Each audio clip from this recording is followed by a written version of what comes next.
देखिए, वसीम रिजवी का जो इतिहास है वो बहुत ही घिनौना है। कि इसके खिलाफ सुप्रीम कोर्ट में जांच चल रही है, इसके खिलाफ सीआईडी का केस चल रहा है। ये इसने अपनी खाल बचाने के लिए शुरू कर दी। इसने कुरान के ऊपर सवाल करने शुरू कर दिए।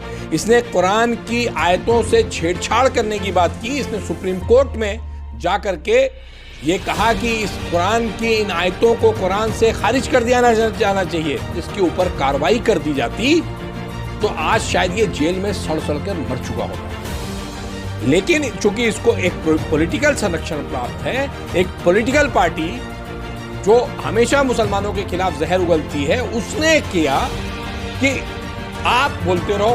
तब तक कुरान के बारे में, कभी 26 आयत के बारे में बताता है, कभी कुरान की नई कुरान बनाने की वो करता है, कोशिश करता है, एक कॉपी छापता है।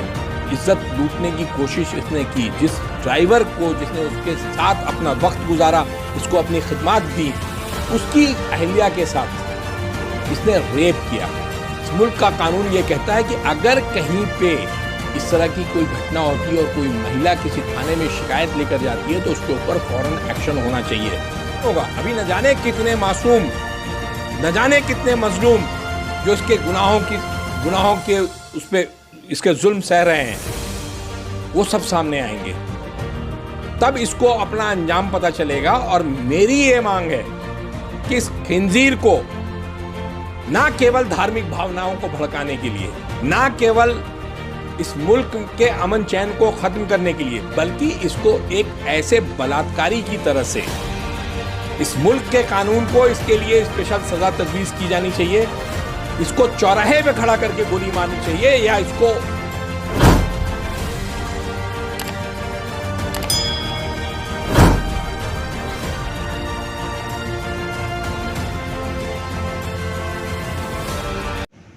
थाना सादतगंज से लौट रहे हैं। अभी एप्लीकेशन मूव करके उसकी रिसीविंग लेके आ रहे हैं।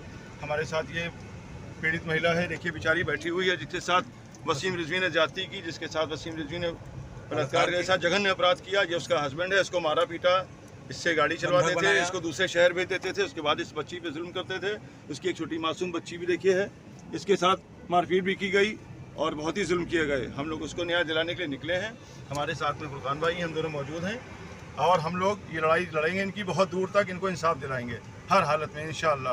आप सबकी दुआएं, आप सबकी दुआओं से इंशाअल्लाह हम लोग कामयाब होंगे और उसकी एफआईआर दर्ज करा के ही दम लेंगे इंशाअल्लाह। ये पीड़िता हमारे साथ हमारा साथ दीजिए, इसको वायरल कीजिए और बढ़ाइए इसको और वायरल कीजिए और दुआ कीजिए कि हम लोग इस मकसद में कामयाब हो कि इस मासूम बच्ची को इंसाफ मिल सके। इसको इंसाफ दिलाना है इंशाअल्लाह।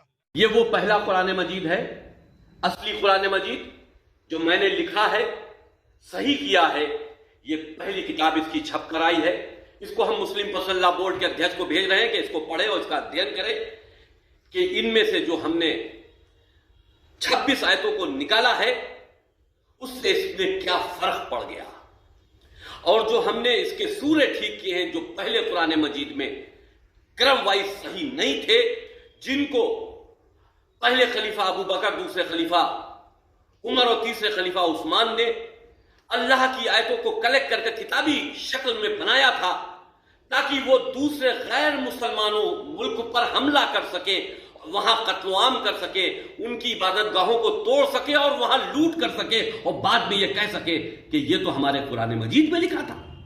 हमने उन 26 आयतों को इस तरह से इसमें से निकाल दिया है और अब ये असली वो कुरान मजीद है जो रसूल और रसूल के परिवार वाले, जिनको हम अहले बैत कहते हैं, हजरत अली समेत इमामों तक, उनके चरित्र पर आधारित है। क्योंकि ना रसूल ने, ना हजरत अली ने, ना किसी भी उनकी औलादों में किसी इमाम ने किसी को यह कहकर कत्ल नहीं किया कि यह गैर मुसलमान है, मुशरिक है और काफिर है। क्योंकि इस कुरान मजीद में मुशरिकों, काफिर, गैर मुसलमानों को कहा गया है और उनको कत्ल करने का आदेश दिया गया है।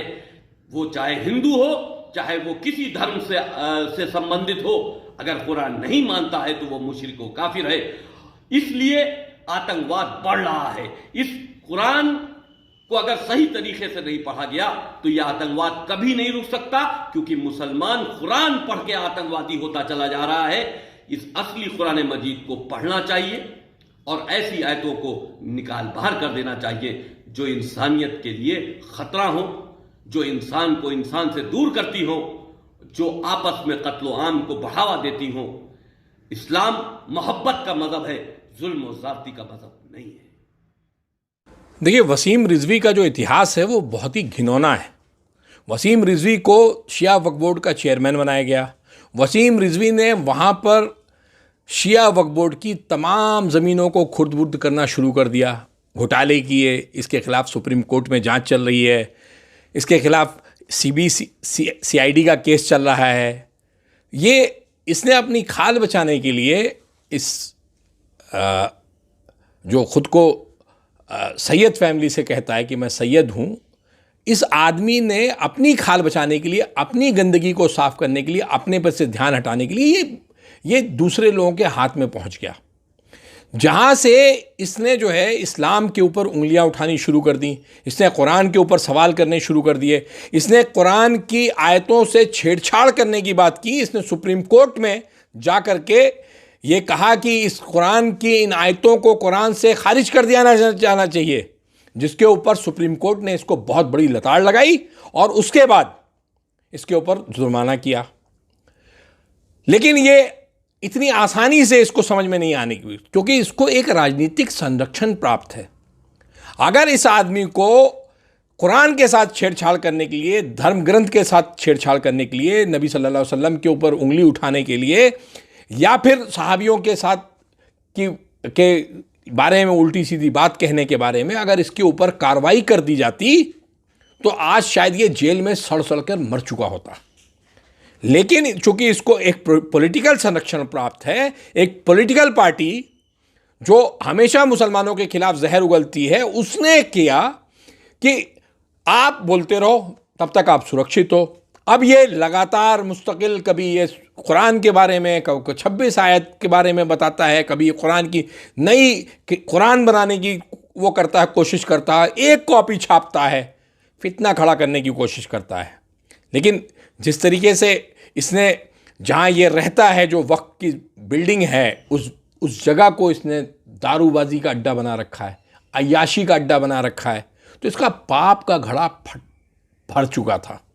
अब जब पाप का घड़ा भरेगा तो फटेगा भी, फूटेगा भी।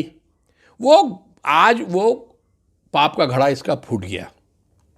जो जुर्म, जो औरतों की इज्जत लूटने की कोशिश इसने की, जिस ड्राइवर को जिसने उसके साथ अपना वक्त गुजारा, इसको अपनी खिदमत दी, उसकी अहलिया के साथ इसने रेप किया, ज़बरदस्ती रेप किया। और रेप करने के बाद उसका वीडियो बनाया, उसकी फ़ोटोज़ बनाई और उसको मुस्तकिल ब्लैकमेल करके उसके साथ रेप करता रहा। जब वो औरत एकदम टूट गई तो उसने अपने मियाँ को बताया। जब मियाँ ने उस वसीम रिजवी से जाकर ये कहा, ये आप क्या कर रहे हैं, तो उसने ना केवल उसको मारा पीटा, धमकाया, गलत केसेस में फंसाने की धमकी दी, ब्लैकमेल करने की कोशिश की और नौकरी से निकाल दिया, उनका सामान उठा के घर से बाहर फेंक दिया। आज तक इस मुल्क का कानून यह कहता है कि अगर कहीं पे इस तरह की कोई घटना होती है और कोई महिला किसी थाने में शिकायत लेकर जाती है तो उसके ऊपर फौरन एक्शन होना चाहिए, उसकी फौरन मेडिकल जांच होनी चाहिए, उसके साथ हर चीज़ वो होनी चाहिए जिससे उसका गुनाह साबित हो और जो इस तरह के रेपिस्ट हैं वसीम रिजवी जैसे, उनको सज़ा मिले। लेकिन इस पार्टी का एक इतिहास रहा है कि इन्होंने बलात्कारियों को संरक्षण दिया है, तो बलात्कारियों को संरक्षण देंगे तो वसीम रिजवी को भी संरक्षण देंगे, क्योंकि ये तो इनका मोहरा है, यह बहुत कायदे से जो है उल जलूल बातें बक रहा है। इसके खिलाफ अभी तक केस दर्ज नहीं हुआ है। यह सुप्रीम कोर्ट की जो गाइडलाइन है, जो नया रेप का लॉ है, उसके तहत उसका सुप्रीम कोर्ट की गाइडलाइन का खुला उल्लंघन है। आपने उसको अभी तक उसको गिरफ्तार नहीं किया। उस वसीम रिजवी के खिलाफ आपने कोई केस नहीं दर्ज किया। आप समझ सकते हैं कि इस तरह की जो हरकतें हैं ये क्या दिखाती हैं। ये एक गुनाह जो है उसका जब फूट के बाहर आया है, आप यकीन मानिए, अगर उसके बारे में अगर आप पूछिएगा, जब ये बातें खुलनी शुरू होंगी तो इसका एक गुनाह नहीं होगा। अभी न जाने कितने मासूम, न जाने कितने मजलूम जो इसके गुनाहों के उस पे इसके जुल्म सह रहे हैं, वो सब सामने आएंगे। तब इसको अपना अंजाम पता चलेगा। और मेरी ये मांग है कि इस खिंजीर को ना केवल धार्मिक भावनाओं को भड़काने के लिए, ना केवल इस मुल्क के अमन चैन को खत्म करने के लिए, बल्कि इसको एक ऐसे बलात्कारी की तरह से इस मुल्क के कानून को इसके लिए स्पेशल सजा तजवीज़ की जानी चाहिए। इसको चौराहे पे खड़ा करके गोली मारनी चाहिए, या इसको इस मुल्क का कानून इसको संसार करे, इसको पत्थरों से मार मार के इसको करे, जिससे आइंदा दोबारा कोई अपने इन्फ्लुएंस में रहने वाली औरत, वर्क प्लेस पे रहने वाली औरत, जो सुप्रीम कोर्ट की वर्क प्लेस की यौन शोषण की गाइडलाइन है, उसका दुरुपयोग ना कर पाए, इस तरीके से बलात्कार ना कर पाए।